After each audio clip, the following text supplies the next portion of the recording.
అఖిలకి పెళ్ళై 2 ఏళ్లయిందే. సాగర్ని లవ్ చేసి ఇంట్లో ఒప్పించి మరీ ఇల్లరికానికి తెచ్చుకుంది. ఇప్పటి నుంచి నాకు నువ్వు మాత్రమే ఉన్నావు, ఇంకెవ్వరూ లేరు. బేబీ, ఇంకెన్ని రోజులు వాణ్ణి మేపాలి? వాడి వల్ల ఇంట్లో ఒక వారసుడైనా పుడతాడేమో అనుకున్నా, కానీ నాకు ఆ నమ్మకం కూడా పోతుంది. అసలు నువ్వు మగాడివేనా? కొంచెమైనా సిగ్గుందా? ఇంట్లో ఉండి ఆడపిల్లలాగా వంట పని చేసుకోవడానికి ఏమనిపించట్లేదా?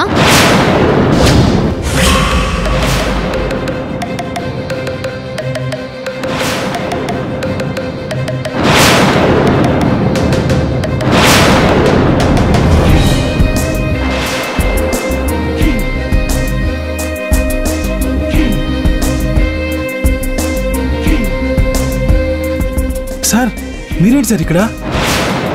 చెల్లెమ్మ, తప్పైపోయింది, మమ్మల్ని వదిలేమని చెప్పు. అసలు సాగర్ ఎవరు? గూండాలకి సాగర్కి సంబంధం ఏంటి? ఫ్యామిలీయే లేని అనాథ అనుకున్న సాగర్ అపర కోటీశ్వరుడా? అతని ఫ్యామిలీ చరిత్ర ఏంటి? ఈ ప్రశ్నలన్నింటికీ సమాధానం తెలియాలంటే వెంటనే డౌన్లోడ్ చేసుకోండి పాకెట్ FM. వినండి సూపర్ హిట్ సిరీస్ కింగ్.